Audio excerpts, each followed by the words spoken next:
Жаңбыр жауып дала су, бұлттар қалқып барады.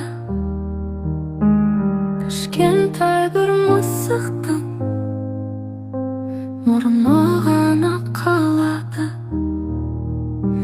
Айыр мысығым қорықпа, саған шатыр мен болам. Қол шатыр мен жаттым-да, жылы үйге апарам.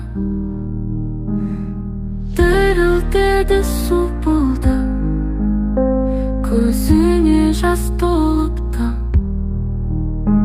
Сол сәт менің